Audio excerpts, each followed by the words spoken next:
তোমার তো বয়স হয়েছে, তাই যখন খুশি যেখানে খুশি যেতে পারো। আমার প্রাণনাথ গোবিন্দ কোন পথে গোঠে গেল তুমি জানো নাকি?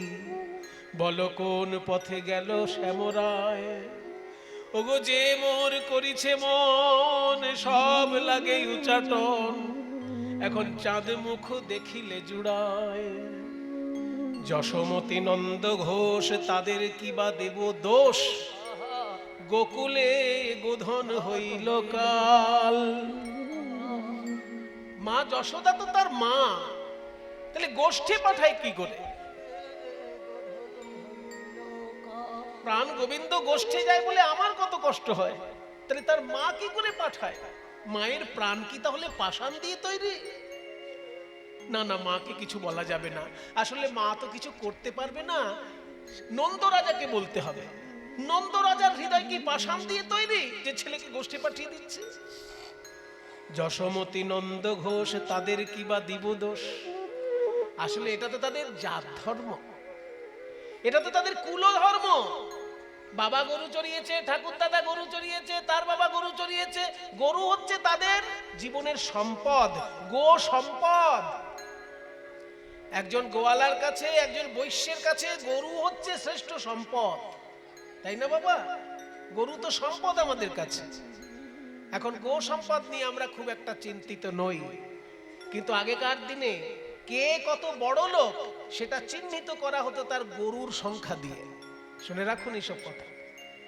প্রাচীনকালে ভারতবর্ষে কে কত বড় লোক তার কবিঘে জমি আছে সেইটা হিসেব করা হতো না, তার কতগুলো গরু আছে সেইটা হিসেব করা হতো। গরুর সংখ্যা দিয়ে কে কত বড় লোক সেইটা তখনকার দিনে নির্ণয় করা হতো। কাজেই নন্দরাজা কৃষ্ণ এরা যেহেতু বৈশ্য জাতির, গরু ওদের কাছে একটা জীবনী শক্তি। কাকে দোষ দেব? মা যশোদাকে দোষ দেব, না নন্দরাজাকে দোষ দেব, নাকি 9 লক্ষ গরুকে দোষ দেব? যশোমতী নন্দ ঘোষ তাদের কি বা দিব দোষ, গোকুলে গোধন হইল কাল। আমার সবার প্রাণধন এই ব্রজবাসীর জীবন, গোঠে গেল মদন গোপাল। এখন চলো যাই সেই পথে পসরা লইয়া মাথে, যে পথে আছেন শ্যামরা। যদুনাথ দাসে কয় বিলম্ব নাহি কো সয়, তরিতে গমন করো।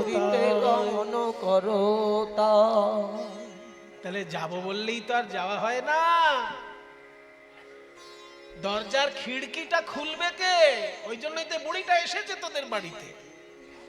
দাঁড়া, আগে তোর শাশুড়ি মায়ের কাছে অনুমতিটা নিয়ে আসি। তুই তো শুধু রাজকন্যা রাধা নয়, তুই হচ্ছিস এই ঘরের বৌমা, তুই এই বাড়ির কুলবধূ। তুই যখন তখন যেখানে সেখানে বেরোতে পারবি না। তুই কি আমার মতো বুড়ি যে রাস্তায় বেরিয়ে পড়লি? দাঁড়া, তোর শাশুড়ির কাছ থেকে অনুমতি নিয়ে আসি। আমার থেকে তোর শাশুড়ির বয়সটা কম, সেই জন্য তোর শাশুড়িকে আমি যা খুশি তাই বলতেও পারি, কিছু মনেও করে না আমার কথা। যাই, গিয়ে বলে আসি। ও জটিলে, কি হলো কিলা?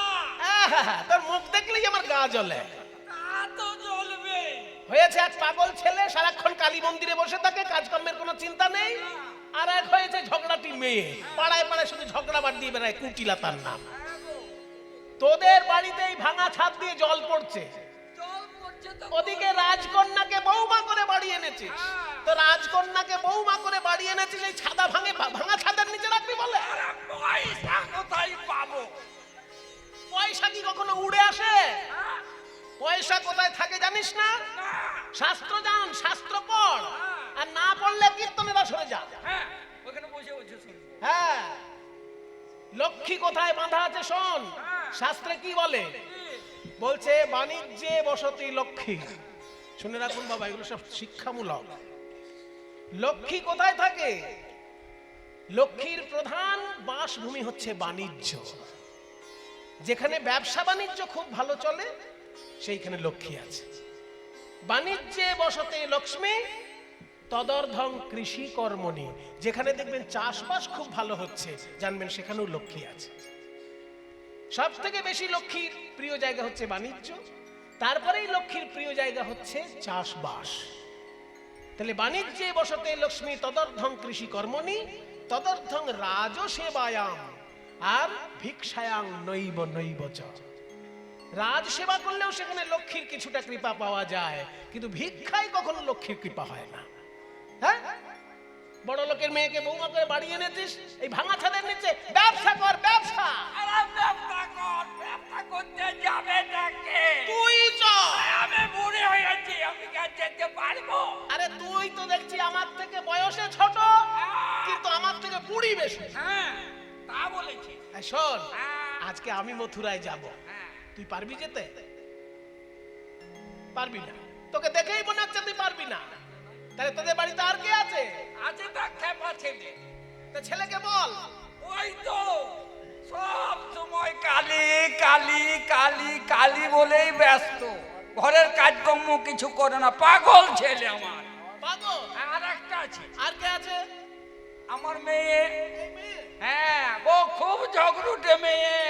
দেখেই মনে হচ্ছে। হ্যাঁ, চুলকে খুলে দিয়ে কুল গাছের কাটায় চুলকে লাগিয়ে ওই কুল গাছের সঙ্গে খামোখা ঝগড়া করবে। এই ওই ওই ওই।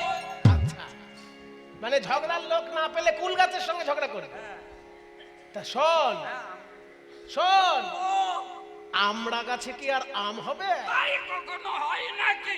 তো ওই ঝগড়াটি তোর মেয়ে তোর পেটে জন্মেছে, সেও ঝগড়াটি হয়েছে। আরে পেটে জন্মেছে তা বলে কি ফেলে দেব? আরে ফেলে দিতে কে বলছে? তাহলে তোর মেয়েকে তুই বুকে করে রাখ, হ্যাঁ, আমার মেয়ে আমাকে বুকে করে রাখতে হবে। কিন্তু ব্যবসাটা চালাবে কে? আর কেউ আছে তোদের বাড়ি? আছে তো, কে আছে? আমার বৌমা। বৌমা আছে? হ্যাঁ। কই? ওই তো। তো মালা পরে বসে আছে, হ্যাঁ গো, খুব ভক্ত। খুব সুন্দর সেজে গুজে বসে আছে। তাহলে এই বৌমাকে নিয়ে যাবো আমি। হ্যাঁ। তাহলে রাধে সাজা গো রসের পসরা সাজা, সাজাগো রসের পসরা আরে কে যাবি বড়াই ডাকে উচ্চ ঈশ্বরে। ওই কে যাবি বড়াই তাকে উচ্চ ঈশ্বরে। লীলা, একটা কথা বলতে ভুলে গেছিলাম, আমার বৌমা খুব সুন্দরী। সুন্দরী বৌমা তো? হ্যাঁ। তারও ভালো। না, ভালো নয়, স্বভাবটা মোটেই ভালো নয়। রাম বলো, রাম বলো, কি হয়েছে? করে কি? আরে পথে বেরোয় এমনি করে চলে তো। আরে তাকাবে। ও, এদিক আর ওদিক তাকানো স্বভাব। আচ্ছা, আমি সমাধান করে দিচ্ছি। এই রাধে, তুমি শাশুড়ির কাছে হাত জোড় করে বলো, আজকে যদি আমায় মথুরায় যেতে দাও, আমি এদিক ওদিক চাইবো না, শুধু একদিকে চেয়ে চলবো। বলো। হ্যাঁ, চাইবে না। এবার মজার কথাটা দেখুন, বলছে আমি একই পানে চাইবো, আমি একই পানে চাইব, এদিক ওদিক চাইবো না মা। বাইরে বলছে এদিক ওদিক চাইবো না, আর মনে মনে কি বলছে? এদিক ওদিক চাইবো না। মনে মনে কি বলছে? আমার বধুর বদন চাঁদ বিনা এদিক ওদিক চাইবো না। আমার বধুর বদন বিনা এদিক ওদিক চাইব না মা। আমার বদন চাঁদ বিনা এদিক ওদিক চাইব না মা। এদিক ওদিক চাইব না মা, বধুর বদন চাঁদ বিনা আমি একই পানে চাইব। তাই বড়িমার ডাক শুনে রাধারানী বেরোচ্ছেন। রাধে বলে, ওগো বড়াই দাঁড়াও রাজপথে, পসরা সাজাইছি আমি, তুলে দিও মাথে। ললিতা, আমার যে গা কাঁপছে রে, গোবিন্দ দর্শন হবে বলে আনন্দে আমি স্থির থাকতে পারছি না, আমার গা কাঁপছে, আমার কাছে আয়। ললিতা বিশাখা সাথে চলিয়া যাইতে পথে, ললিতা বিশাখা সাথে চলিয়া যাইতে পথে, ললি কত সাধে বাড়াইছে পাগো, কত কত সাধে বাড়াইছে পাগো, কত সাধে বাড়াইছে পাগো।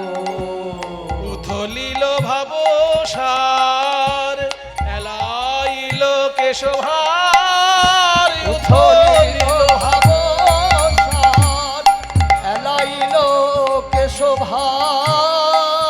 উমা ধরনে না যায় রাধার গাগো, ধরনে না যায় রাধার গাগো। ওগো তোরা দেখ না রাধার সর্বনাশ, এ কি দৃশ্য! আমাদের রাধারানীর কখনো ঘুমটা খুলে যায় না রে। বাপের বাড়িতে খুব ভালো শিক্ষা পেয়েছে, রাস্তায় চলার সময় ঘুমটা দেবে, একরকম ঘুমটা থাকবে।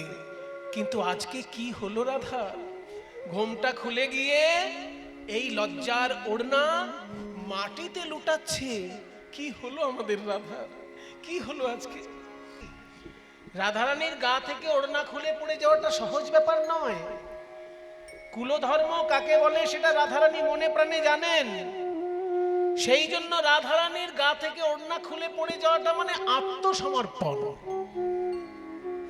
আত্মসমর্পণের প্রতীক। কখন যে রাধারানীর গা থেকে ওড়না খুলে পড়েছে রাধারানী নিজেও জানে না।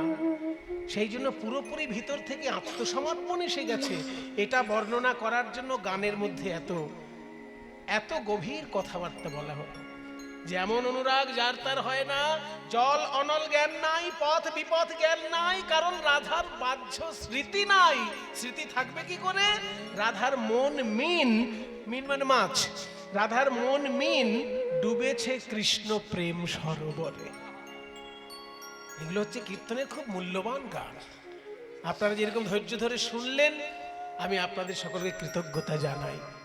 সবাই আমার প্রণাম গ্রহণ করুন, কারণ এই মূল্যবান গান শোনার মতন শ্রোতা এখনকার দিনে ক্রমশ কমে আসছে। আমার খুব ভালো লাগলো আপনারা ধৈর্য ধরে শুনলেন। এই যে আপনারা কষ্ট করে এমন কীর্তনের আসর সুন্দর করে তৈরি করেছেন, এখানকার ভক্তবৃন্দ আপনাদের কাছে যাচ্ছে ভিক্ষার আঁচল নিয়ে। যে যেমন পারবেন প্রাণ ভরে গোবিন্দ সেবার জন্য দান করবেন। কারণ এই যে কীর্তন গান পৃথিবীর মধ্যে ভগবানের বড় কৃপার সম্পদ এই কীর্তন গান। যেখানে এই খোল করতালের ধ্বনি হয়, যেখানে এই হরিনাম সংকীর্তনের মধুর ধ্বনি হয়, আকাশ বাতাস পবিত্র হয়ে যায়। আপনাদের সকলের সহযোগিতায় এই বড় বড় অনুষ্ঠান চারিদিকে হচ্ছে। এনারা যাচ্ছেন আঁচল নিয়ে। আপনারা যে যেমন পারবেন প্রাণ ভরে দান করবেন গোবিন্দ সেবার জন্য। উড়নি পড়েছে ভুঁয়ে, ঘাম চুয়াইছে মুয়ে, আর উড়নি পড়েছে ভুঁয়ে, ঘাম চুয়াইছে মুয়ে। দুটি আঁখি করে ছল ছল রে, দুটি আঁখি করে ছল ছল রে। হিয়ায় প্রবাল মাল হে মুকুটি শোভে ভালো, হিয়ায় প্রবাল মাল হে মুকুটি শোভে ভালো। চাঁদ মুখ করে ঝলমল রে, চাঁদ মুখ করে ঝলমল রে। এইভাবে পথে যেতে কহে কথা কানু বড় সঙ্গ, পথে যেতে কহে কথা কানু বড় সঙ্গ। প্রেমে অঙ্গ ঢর ঢর পুলকিত অঙ্গ, ওই রসে অঙ্গ ঢর ঢর পুলকিত অঙ্গ। হঠাৎ রাধারানী দেখতে পেলেন সর্বনাশ, এই রাস্তার মাঝে দেখছি কালো মেঘ। ও বুড়িমা, কালো মেঘ থাকে আকাশে, কিন্তু সামনে দেখো কদম গাছ তলায় কালো মেঘ জমাট হয়েছে। উমা বিদ্যুৎ চমক দিচ্ছে। হোর কি দেখি গো বড়াই, হোর মানে ওই, ওই কি দেখি গো, সেটা ওই না বলে হোর বলা হচ্ছে। হোর কি দেখি গো বড়াই কদম্বের তলে, হোর কি দেখি গো বড়াই কদম্বের তলে।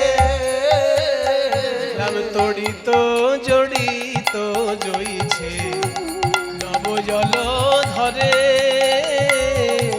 জড়িত জড়িত জড়িছে নব জল ধরে। দেখো কেমন কদম তলায় মেঘ জমেছে কদম তলায় মেঘ জমেছে, আবার তাই বিজুরি চমক দিছে কেমন কদম তলায় মেঘ জমেছে তাই বিজুরি চমক দিচ্ছে, কদম তলায় মেঘ জমেছে। বুঝতে পারলেন তো? মানে কদম তলায় গোবিন্দ দাঁড়িয়ে আছে, রাধারানী দেখছেন যেন কালো মেঘ, আর ঝলমল করছে হলুদ ধুতিটা, রাধারানী মনে করছে বিদ্যুৎ চমকাচ্ছে। তখন বড়িমা বলছে, ও রাধে, মেঘ আছে বিদ্যুৎও আছে, কিন্তু বৃষ্টি যখন হচ্ছে না ভয় কি? মেঘ থাক বিদ্যুৎ থাক, বৃষ্টি তো হচ্ছে না। তখন রাধারানী বলছে, বড়িমা গো, তোমার বয়স হয়েছে তাই বোধহয় ভালো করে দেখতে পাও না। ওই দেখো মেঘের উদয়ে কদম তলায়, তার সঙ্গে বিদ্যুৎ ঝলক দিচ্ছে, কিন্তু সেই মেঘের বৃষ্টি কোথায় জানো? এই দেখো আমার পানে চেয়ে দেখো, যদিও মেঘের উদয় কদম তলাতে, কিন্তু তার বর্ষণে আমার নয়ন পথে মাগো বর্ষ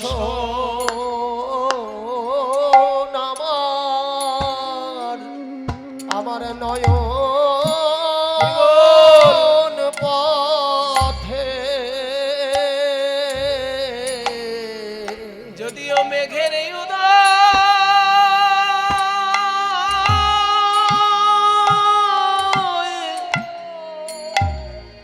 ওই কদম তলাতে,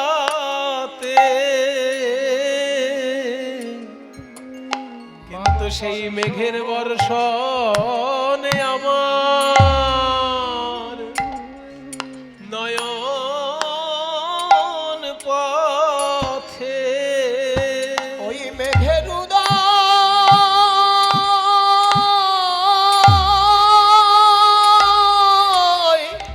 কদম তলাতে, মাগো বর্ষ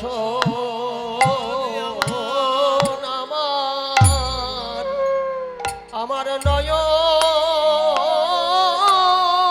পথে।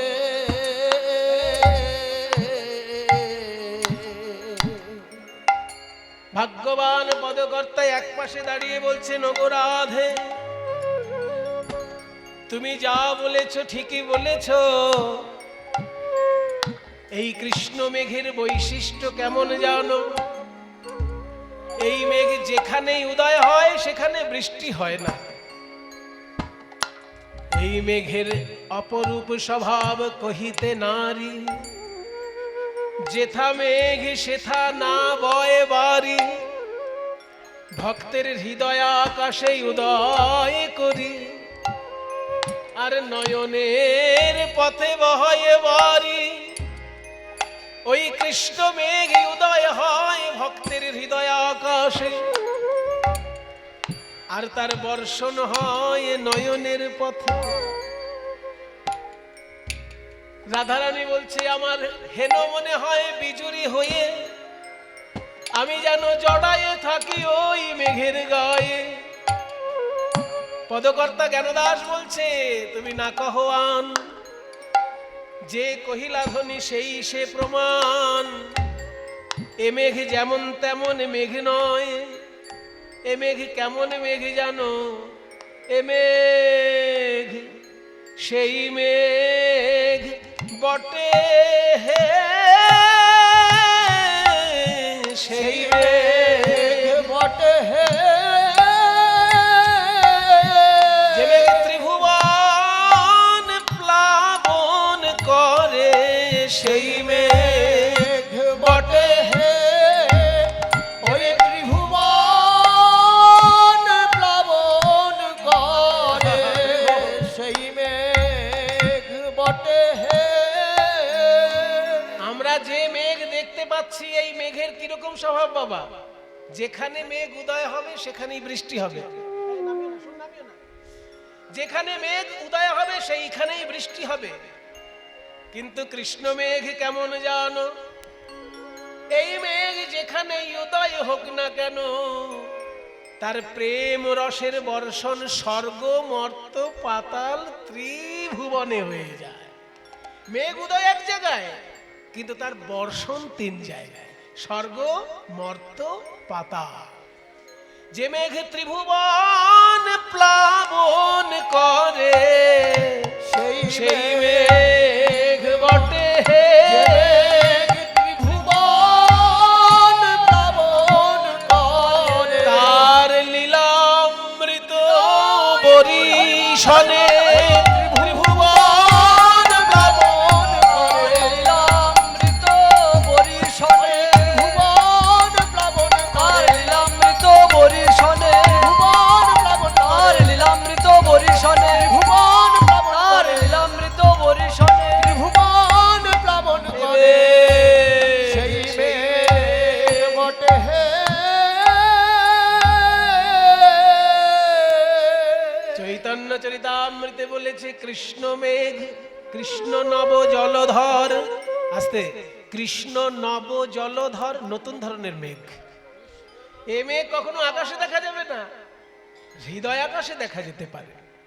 কৃষ্ণ নব জলধর, জগত শস্যই উপর, বরি ক্ষয়ে লীলামৃত ধার।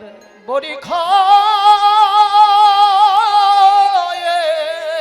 লীলামৃত ধার। আকাশের মেঘে যখন বৃষ্টি হয় জলটা কেমন? ও মায়েরা, বৃষ্টিতে তো ভিজেছেন অনেক। মেঘের জল কেমন হয় সবাই জানে। মেঘের জলে কি হয়?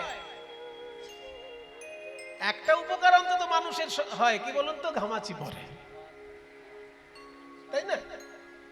এবার গাছপালার কি উপকার হয়, মাছের কি উপকার হয়, সেগুলো আমি বলবো না। মানুষের কি উপকার হয়? মানুষ যদি গায়ে ঘামাচি থাকে কারো, সে যদি মেঘের বৃষ্টির জলে ভিজতে পারে, দেখবেন ঘামাচি মরে যায়। কিন্তু কেন মরে সেটা আবার বিজ্ঞানীরা উত্তর দেবে, সাধারণ লোক উত্তর দিতে পারবে না। বিজ্ঞানীরা উত্তর দিয়ে বলেছে যে মেঘের জলে থাকে অ্যাসিড। এই যে ধুলোকণা বায়ুতে উড়তে উড়তে মেঘের সঙ্গে মিশে যায়, এই কলকারখানার ধুলোকণা, এগুলো তো ভালো জিনিস নয়। এগুলো যখন বায়ুর সঙ্গে উড়তে উড়তে মেঘেতে মিশে যায়, তখন মেঘের মধ্যে অ্যাসিড তৈরি হয়ে যায়। ওই জন্য বৃষ্টি যখন হয়, ওই বৃষ্টির জলের মধ্যে অ্যাসিড মেশানো থাকে, ওই জন্য ঘামাচি মরে যায়। আমরা সাধারণ মানুষ এসব জানিই না। বিজ্ঞানীরা এগুলো আবিষ্কার করে বলেছেন যে মেঘের বৃষ্টির জলে ঘামাচি মরার কারণ হচ্ছে বৃষ্টির জলে অ্যাসিড থাকে। কিন্তু কৃষ্ণ যদি কালো মেঘ হয় আর সেখান থেকে যদি লীলারূপী অমৃতের বৃষ্টি হয়, সেখানে কি থাকবে? অ্যাসিডের কোনো নামগন্ধ থাকবে? সেখানে শুধু অমৃত আর অমৃত। কৃষ্ণ যদি কালো মেঘ, তাহলে তার রূপ বলুন, তার নাম বলুন, তার লীলা বলুন, সবটাই অমৃত। তাই বরি ক্ষয়ে লীলামৃত ধার। লীলামৃত ধার। সেই জন্যই এখনে বলছে এ মেঘ সেই মেঘ বটে হে, যে মেঘ ত্রিভুবন প্লাবন করে লীলামৃত বরিশনে। কথা বলতে বলতে একদম এসে গেছে দানির কাছে। আজকে কৃষ্ণর কি রূপ জানেন? রাস্তার মাঝখানে কৃষ্ণ দাঁড়িয়েছে সুবল সখাকে সঙ্গে নিয়ে। মানে মাঝখানে একটা বিরাট বড় মাটির কলসি, রাস্তার মাঝখানে। আর সেই মাটির কলসিটাকে ফুলের মালা দিয়ে সুন্দর করে সাজিয়েছে। আর মাটির কলসিটার গায়ে বড় বড় করে লিখে দিয়েছে দান ঘট। দান ঘট মানে যার কাছ থেকে যা কর আদায় করা হবে ওই মাটির কলসিতে জমা করা হবে, কংস রাজার বাড়িতে পৌঁছে দেওয়া হবে। আজকে কর আদায় করে কৃষ্ণ সেই কর কংস রাজার বাড়িতে পৌঁছে দিয়ে আসবে, এই দায়িত্ব নিয়েছে আজকের জন্য। তাই রাস্তার মাঝখানে দান ঘট বলে লিখে রেখেছে, রহ রহ রহ বলিয়ে পথ আগুলিল গিয়ে, রহ রহ রহ বলি পথ আগুলিল গিয়ে, রহ রহ রহ বলি পথ আগুলিল গিয়া। দান দাও বলি পাতে হাত দান দাও, দান দাও বলি, বলি পাতে হাত দান দাও, দান দাও বলি পাতে হাত, দান দাও, দান দান দাও। দাও বলি পাতে হাত দান দাও। এ দ্বিজ মাধবের বাণী কে তোমায় করিল দানি, এ দ্বিজ মাধবের বাণীকে তোমায় করিল দানি। ললিতা ডুলায় নিজ মাত, ললিতা ঢুলায় নিজ মা, ললিতা ঢুলায় নিজ মা। যাও জানি না মানি না হে, যাও জানি না মানি, যাও যাও জানি না মানি না যাও হে। যাও জানি না মানি না হে। বলো কে তোমায় করিল দানি, যাও জানি না মানি না হে। কে তোমায় করিল দানি, যাও জানি না মানি না হে। আহা ললিতা ঢুলায় নিজ মা। বলো বলো ওই না বেশে ইন্দ্রভাস্তাল। কৃষ্ণ এবার প্রশ্ন করছে, এই মাথায় দধি দুগ্ধের পসরা নিয়ে এত সেজে গুজে কোথায় যাচ্ছ? হ্যাঁ, বিক্রি করতে বেরিয়েছো রাস্তায় আর সারা গায়ে গয়না? ও মায়েরা, মনে করুন কেউ ফুচকা বিক্রি করছে, এবার ফুচকা বিক্রি করছে কিন্তু তার গায়েতে যেসব সোনার গয়না পরা আছে প্রায় 1 কেজি, তাহলে দেখে সন্দেহ হবে না? 1 কেজি সোনা, গ্রাম গ্রাম নয়, তো কেজিতে হিসেব, ভরি টরি নয়, একদম কেজিতে পৌঁছে গেছে। তাহলে 1 কেজি সোনার গয়না যার গায়ে পরার ক্ষমতা আছে সে ফুচকা বিক্রি করবে? হ্যাঁ, তো দধি দুগ্ধ বিক্রি করতে চলেছো, দধি দুগ্ধ বিক্রি করবে, পোশাক আশাক একেবারে সাধারণ গোয়ালিনীর মতন থাকবে, খুব যেন একটা কাঁধে মাথায় একটা গামছা থাকতে পারে, গামছার বেড়ির উপরে রেখে দেবে, কিন্তু এত গয়না টাকা পয়সা পেলে কোত্থেকে? আজকে আমি হিসেব নেব, কর চাইবো আজকে। বলো বলো ওই না বেশে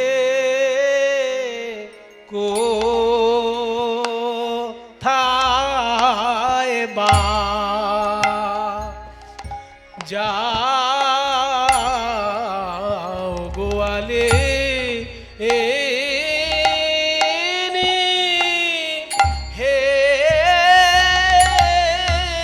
বলো কোথায় তোমার ঘর হে, বলো বলো ওই না বেশে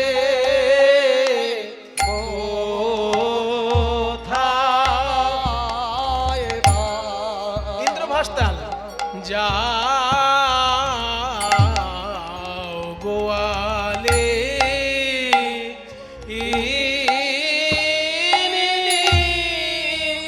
গোয়ালিনী হে, কোথায় তোমার ঘর হে, ও গো বলো তোমরা কোথায় বা ও যাবে হে, এহেন সুন্দর বেশে দুটি বাহু দোলাইয়ে, গরবিনী গরব ভরে বলো তোমরা কোথায় বা ও যাবে হে, এহেন সুন্দর বেশে দুটি বাহু দোলাইয়ে, ও গরবিনী গরব ভরে বলো তোমরা কোথায় যাও হে গোয়ালিনী, কোথায় তোমার ঘর? কিসেরও পসরা, দাসীর পসরা মাথার উপর, এই মাথায় এত পসরা কিসের? বাড়ি কোথায় তোমাদের? কোথায় যাচ্ছ? ললিতা বিশাখা উত্তর দিচ্ছে, দধি দুগ্ধ ঘৃত ঘোলে পসরা আমার, দধি দুগ্ধ ঘৃত ঘোলে পসরায় আমার। কে তুমি?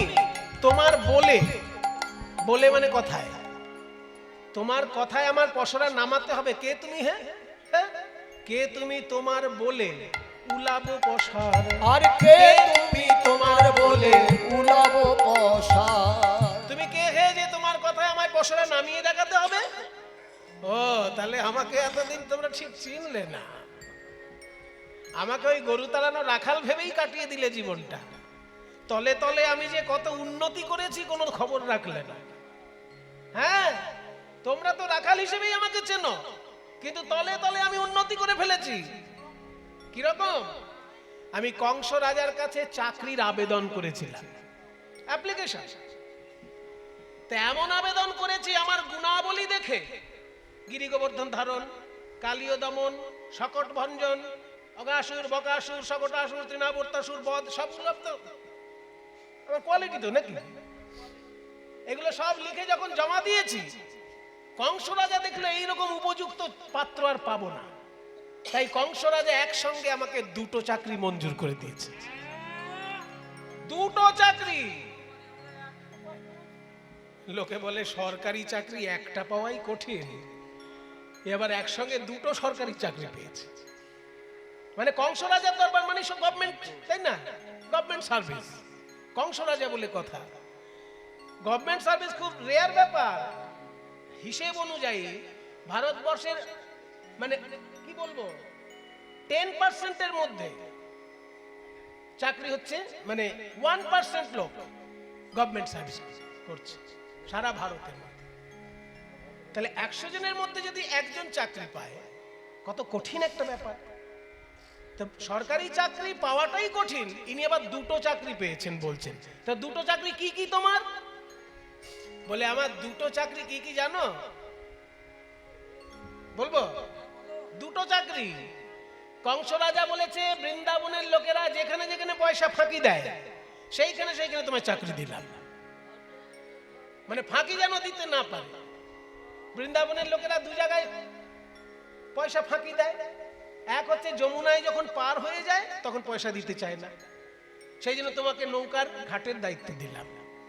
আর এক হচ্ছে দধি দুগ্ধ বিক্রি করে বড় লোক হয়ে যাচ্ছে কিন্তু সরকারকে কর দিচ্ছে না, ওই জন্য কর আদায় করার জন্য তোমায় পাঠালাম। তাহলে নৌকার ঘাটে একটা তোমার কাজ, আর এই কর আদায় করে একটা কাজ, 2টো চাকরি। ঘাটের ঘাটো আলো আমি পথে মহাদানী, ঘাটের ঘাটো আলো আমি পথে মহাদানী, ঘাটের ঘাটো আলো আমি পথে মহাদানী।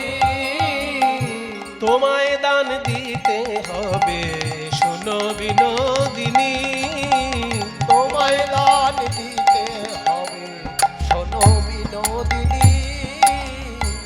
আমাকে 2টো চাকরি দিয়েছে, আপাতত আজকে আমি কর আদায় করার দায়িত্ব নিয়েছি। অন্য কোনোদিন নৌকার ঘাটে তোমাদেরকে ধরবো, তাই না? কিন্তু আজকে আমি ধরবো কর আদায় করার জন্য। বলো কত বছর ধরে সরকারকে ফাঁকি দিচ্ছ, আর আমার হাতে কর দাও, আমি কংস রাজাকে পৌঁছে দেব। তখন রাধারানী বলছেন ওই দানি দেখি। মনে করুন চেনা লোক যদি অচেনা অফিসার হয়ে আসে তখন একটা গায়ে কেমন লাগে না? যে সারা জীবন যাকে আমরা গরুর রাখাল মনে করেছি সে আজকে কংস রাজার প্রতিনিধি। মানে যারা সরকারি অফিসার তারা তো সরকারের প্রতিনিধি নাকি? সরকার তো আর আপনাকে ডাইরেক্ট ফোন করে বলবে না, মমতা ব্যানার্জি ফোন করে বলবে আপনাকে ট্যাক্স দিন, না নরেন্দ্র মোদী ফোন করে বলবে ট্যাক্স দিন। কিন্তু ইনকাম ট্যাক্স অফিস থেকে ফোন করে বলতে পারে যে আমরা প্রমাণ পেয়েছি, আপনি আমাদেরকে ট্যাক্স মিটিয়ে দিন। ট্যাক্স দেননি আপনি, ট্যাক্স দেন। তাহলে সরকারি অফিসার যারা তারাই সরকারের প্রতিনিধি, তারা আপনাকে জানাতে পারে। তো যে ছেলেটা সারা জীবন গরু চড়িয়েছে আমাদের চোখের সামনে, সেই কৃষ্ণ আজকে কংস রাজার প্রতিনিধি হয়ে আমাদের কাছে পয়সা চাইছে, এ তো মানে এখন গা কেঁপে যাচ্ছে ভয়ে। ওই দানি আড়তাল 20 মাত্রা। ওই দানি দেখি দানি দেখি কাঁপিছে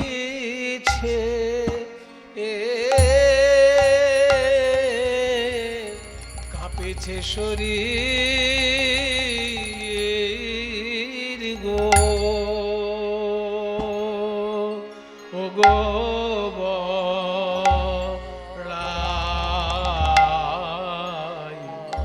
ওই ওই ওই দানি দেখি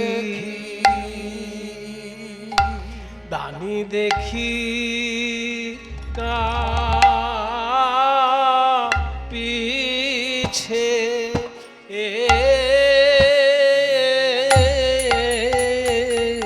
কাঁপেছে শরীর গো, ও গো বড়াই, ওই ওই আমি কেন ঘরে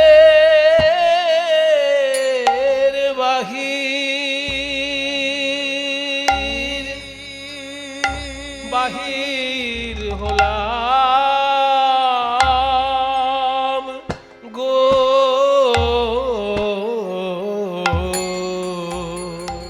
কাঁপেছে শরীর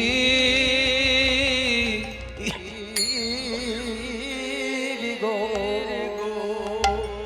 আমি কেন ঘরে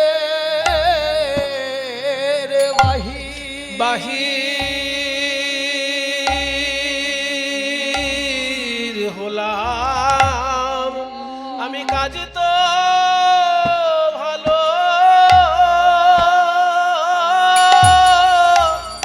কাজ তো ভালো করি না, ভালো করি না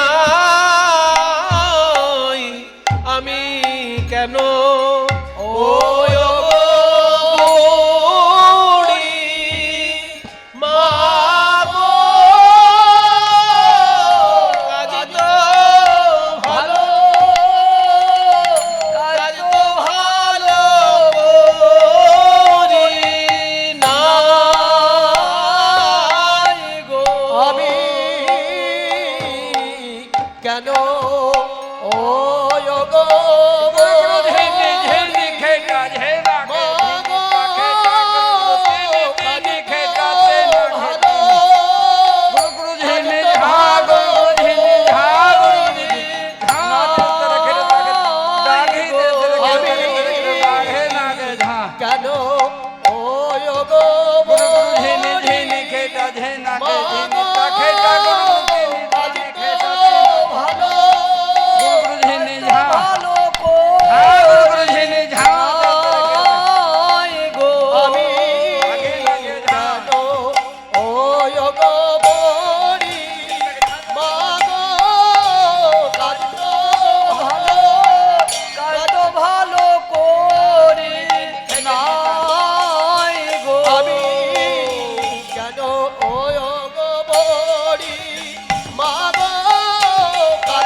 বাহির হলাম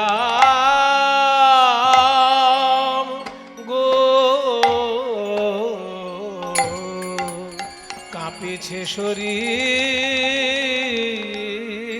গো, ও গো বড়াই, ওই ওই ওই ওই দাগে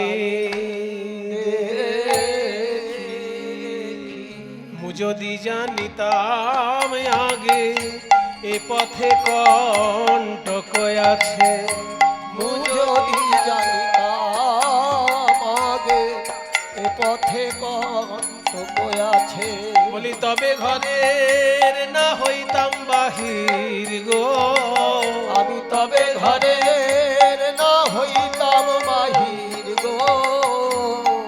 বুঝলেন, ইংরেজিতে একটা কথা আছে, সকালটা দেখলেই বোঝা যায় দিনটা কেমন যাবে, তাই না? কি মাস্টার মশাই? ওই যে কিবোর্ড বাজাচ্ছে উনিও মাস্টার মশাই।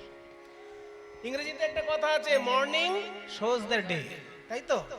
মানে সকালটা দেখলে বোঝা যায় দিনটা কেমন যাবে। Morning shows the day. তা আজকে বেরোতে গিয়েই আমি বুঝতে পেরেছি আমার দিনটা কেমন যাবে। আমি মনে মনে ভাবছি, পথে কি কোনো বিপদ হবে, পথে কি কোনো বিপদ হবে, পথে কি কোনো বিপদ হবে। আর সেই সময় কোথায় ছিল এক টিকটিকি, সে বলে উঠল ঠিক ঠিক ঠিক, মানে হবে।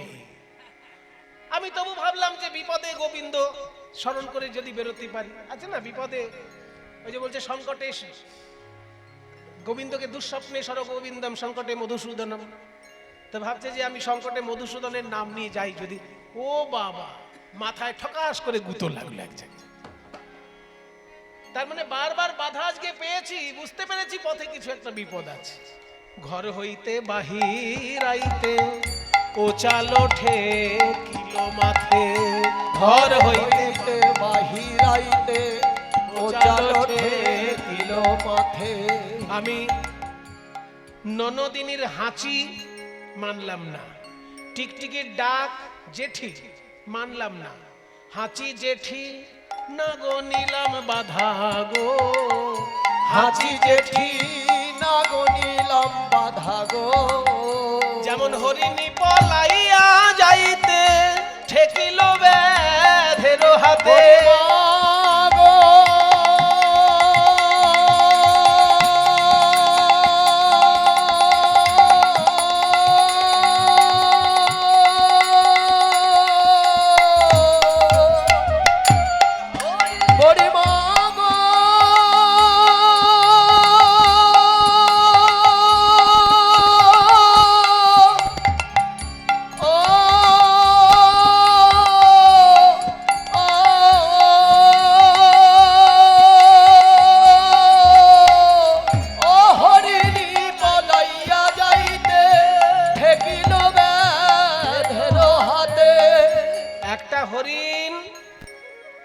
বাঘের তাড়া খেয়েছে। বাঘের তাড়া খেয়ে প্রাণপণে ছুটতে ছুটতে এমন একটা জায়গায় এসে ভাবলো এবার বোধহয় শান্তিতে নিঃশ্বাস নেব। চোখ বন্ধ করে নিঃশ্বাস নিতে গেছে, যেই চোখ খুলেছে দেখে সামনে একজন ব্যাধ তীর ধনুক প্রস্তুত করে দাঁড়িয়ে আছে। তাহলে তার এতক্ষণ ছুটে এসে লাভ কি হলো? আমি জটিলা কুটিলার ভয়ে রাস্তায় এলাম, এখানে আবার দেখছি কৃষ্ণ ব্যাধ নয়ন পান আমার দিকে প্রস্তুত করে আছে। হরিণী পলাইয়া যাইতে ঠেকিল ব্যাধের হাতে,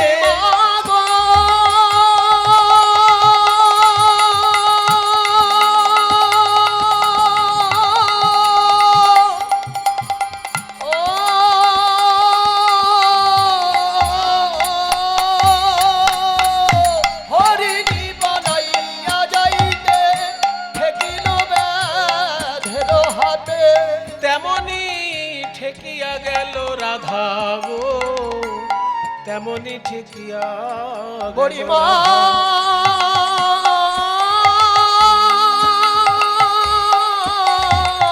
শত্রু শত্রু চারিদিকে আমার শত্রু। ঘরের বৈরী ননদিনী, পথের বৈরী হলো দানি। ওই ঘরের বৈরী ননদিনী, পথের বৈরী হলো দানি। আর দেহের বৈরী এ নব যৌবন গো, আমার